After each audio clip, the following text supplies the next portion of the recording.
आता हे सगळे डिस्काउंट पाहिल्यानंतर भारत स्टेज 3 म्हणजे काय आहे, भारत स्टेज 4 म्हणजे काय आहे आणि या निर्णयानंतर ऑटोमोबाईल सेक्टरला किती फटका बसलेला आहे, अशा अनेक प्रश्नांची उत्तरं आम्ही शोधलेली आहेत.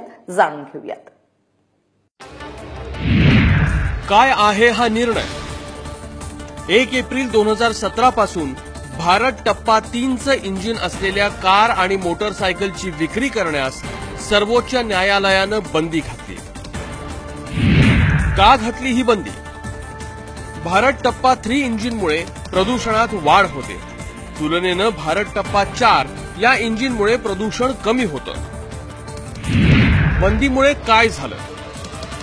भारत टप्पा 3 इंजिन असलेल्या देशभरातल्या 8,24,000 गाड्या विक्री करता येणार नाहीत. त्यामुळे कार निर्मात्यांना मोठा धक्का बसला. कोर्टाचं म्हणणं काय आहे? आर्थिक नुकसानापेक्षा आरोग्याचं नुकसान जास्त घातक आहे. त्यामुळे अशा गाड्यांची विक्री आणि नोंदणीवर बंदीच योग्य आहे. या निर्णयानं किती नुकसान? या निर्णयानं कार उत्पादक कंपन्यांना तब्बल 12,000 कोटींचा चुना लागलाय. कारण इतक्या साऱ्या गाड्या विकण्यासाठी त्यांच्याकडे फक्त 2 दिवस आहेत. कोणत्या गाड्यांना किती फटका?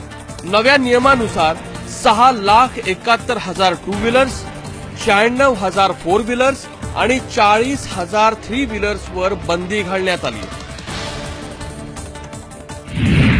कंपन्यांसमोर काय पर्याय आहेत? बंदी घातलेला सर्व स्टॉक निर्यात करणे, 31 मार्च पर्यंत अतिरिक्त डिस्काउंट देऊन गाड्या खपवणे किंवा इंजिनामध्ये बदल करून गाड्यांना भारत स्टेज 4 बनवणे. या निर्णयाचा शेअर बाजारावर परिणाम काय?